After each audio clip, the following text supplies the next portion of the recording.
Hello and welcome to another Looney Tunes review video. If you are new to the channel, make sure you subscribe to follow my journey to review all 1000 classic Looney Tunes shorts and give this video a like as well. So this is a review for The Lion's Busy, and with me today are my two fellow lions, Kamden Spies and Mark Arnold. Say hi! Oh, hi. Hey.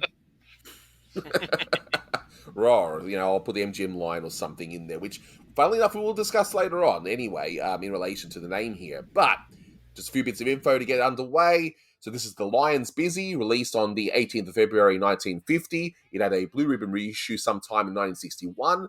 It's the 582nd in the series, and it's directed by Friz. Freleng.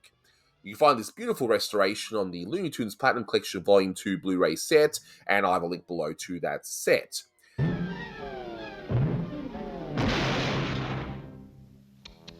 You really ought to be more careful, Mr. Lion.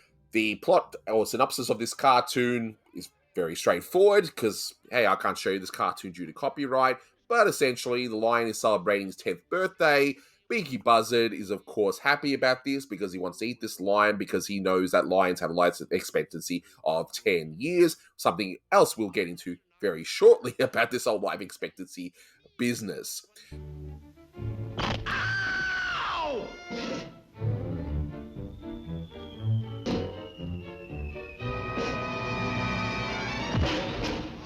Few bits of trivia here.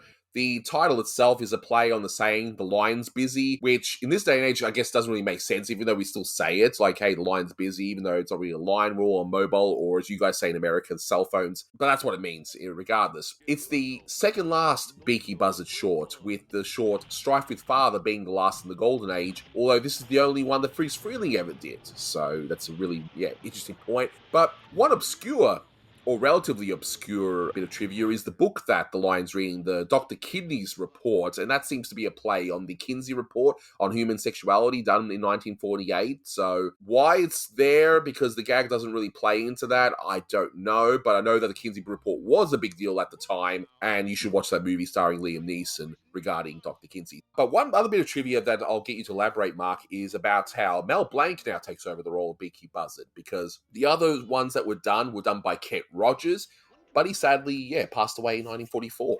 Yeah, that's basically it. I mean, Kent Rogers beforehand actually did a lot of different cartoons. He was Junior Bear in the initial Three Bears cartoon. He played Horton in Horton Hatches the Egg. He played a lot of dumb guy characters, as it were, but unfortunately, he died prematurely. He was killed in a crash of a training flight in Pensacola, Florida during World War II in 1944, 22 days before his 21st birthday. How about that? So he's only 20 years old.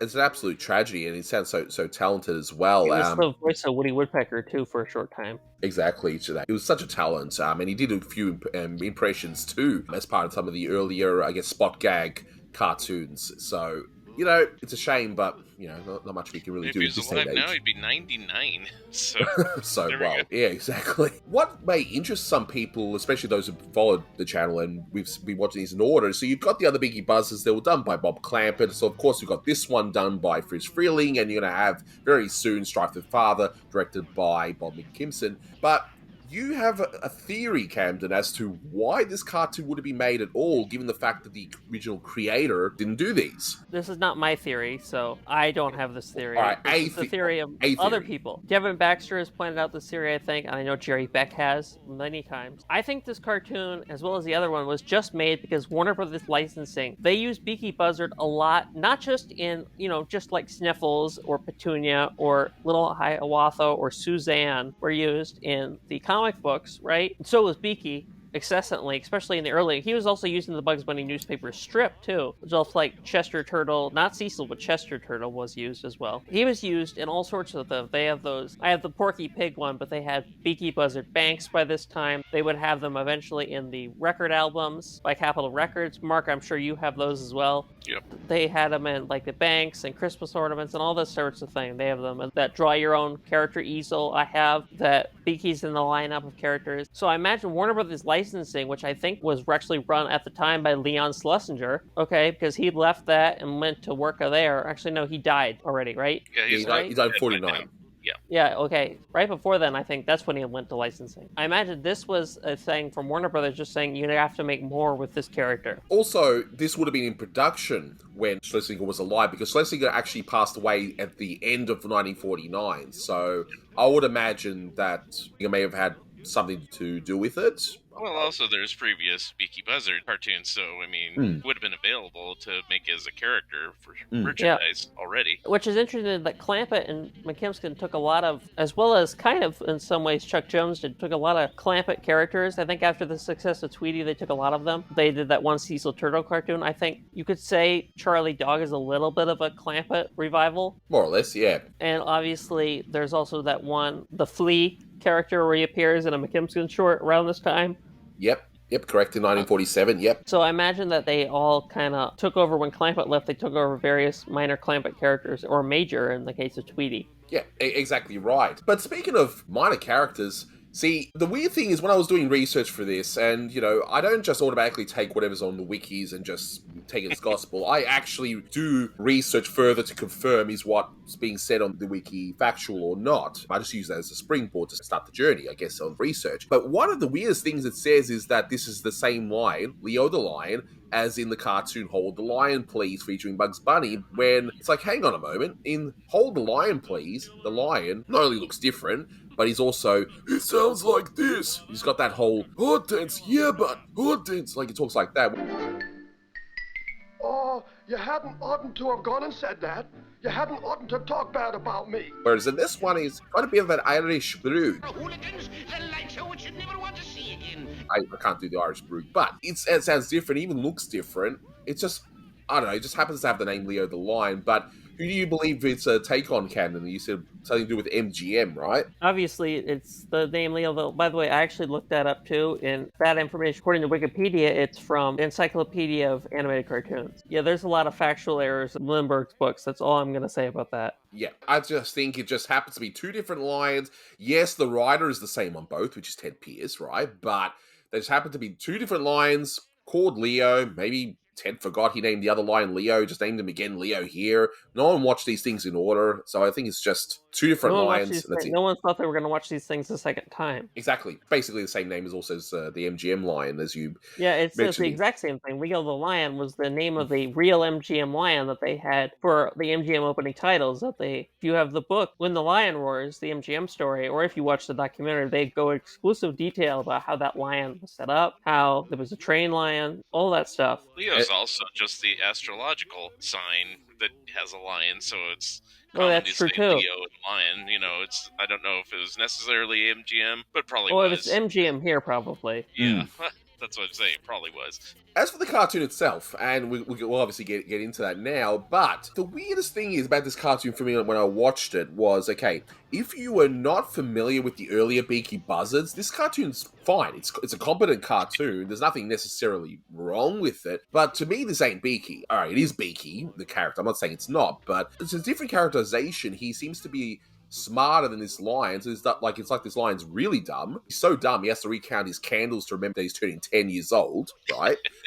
Beaky seems to be a lot more on the ball. Like, he's a lot more smarter. He wants to, of course, eat this lion. In fact, he's planned for this lion to die. I mean, I actually like this plot point. I think it's a great idea for a short. I don't see the original Beaky and the Clampett shorts being this smart to plan the thing saying, all right, on this date, this lion is going to be 10 years old, therefore he will die, therefore he'll be my meal. So I think Friz just did not have a handle on this character. He was trying to do his own thing, which, again, it's not a bad short.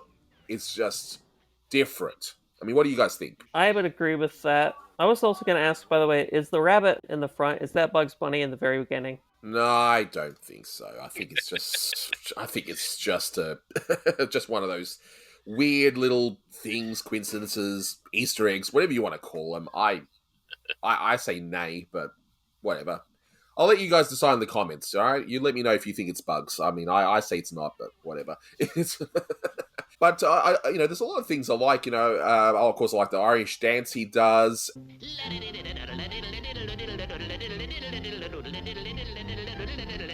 I love the animation of the lion sliding down the pole. With Friz shorts, there's always going to be that one amazing moment of timing that's showcased. and of course Leo's sausage tail later on. But do you guys have any moments in this cartoon that you liked in particular? Like, Mark, is there any favorite moments of this for you? I have two. For some reason, I always liked just the beginning party with all the animals just kind of cheering them on and singing. Yeah. I just think that's funny. It's not really a gag. It's just funny. You know, it's just a fun birthday. I like that. The other thing, and they've done this on like the old gray hair and things like that, is when Leo goes into the cave hideout from Beaky. You know, it shows the years passing by. And even as a kid, you know, the last year shown is like 1957. And I said, how old is this cartoon anyway? You know, I didn't know it was made in 1950. But obviously, since it said 57 as the future, it's like, wow, I knew it was older than that. So, you know. Of course. So, I like gags like that, too, that's supposed to say, you know, but at least on that other one, the Bugs Bunny one, I think they go up to the year 2000, which was still the future then, right? You know, as a kid. It wasn't for me. Oh, no. Shut up. No, of course. Kamden, any moments you liked in this one? Anything that sticks out for you that you enjoyed? Yeah, the ending, which I thought was another example of the ending Mark says was like another great example is Lance cartoon, The Legend of Rockabye Point. Oh, yeah. Right.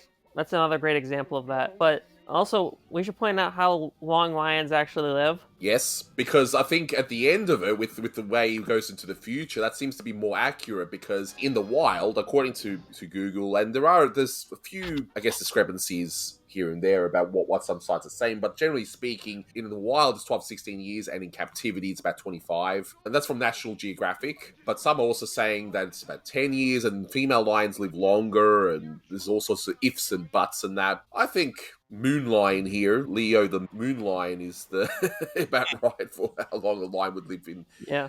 But I mean, they're on the moon without any oxygen. I think they can survive. Yeah, no oxygen, no food, no water. But yeah, whatever. You know, we try not to overthink these gags. I think we try and do our best here. But isn't Beaky kind of like droopy though? Because you know he escapes to the moon, which is a quite extreme gag on its own, and then Beaky just happens to be there. Right. That's very droopy. Yeah, it's kind of like a Cecil turtle, though. I think in Friz's mind. Yeah, because that's what he pretty much did, you know, in the old cartoons there. But in terms of a rating, so this one's a bit hard to rate because the original Beaky Buzzard is actually not my favourite, by the way, of Clampett's, which I know is a very hot take because people seem to love him. But, I do. However, this one is so different. It's I can't even compare to those. But look, I like this one. This one's, you know, maybe 7.5 out of 10 for me. It's a nice little cartoon. It's fun. It's not particularly memorable for me because at least, even though I'm not big on the earlier Beakies, at least they were more memorable, more impactful. But this one, just run-of-the-mill cartoon with some nice gags, and that's pretty much it. I mean, Ken, what would you rate this one? 7 or a 6.5, maybe. What about yourself, Mark? I probably like it a little bit more. I'd give it about an 8. I think, yeah, you're right about if you kind of ignore what has gone down in the past, it kind of helps. Right. Yeah, so I mean, that's probably what I'm trying to do with my rating. It's just, I mean, the Columbia Scrappy cartoons are good if you like just pretend the Harriman's comic strip doesn't exist. Right. Yeah. So we'll wrap it up here. So as always, guys, thank you so much for watching, and until next time, take care. Just no use.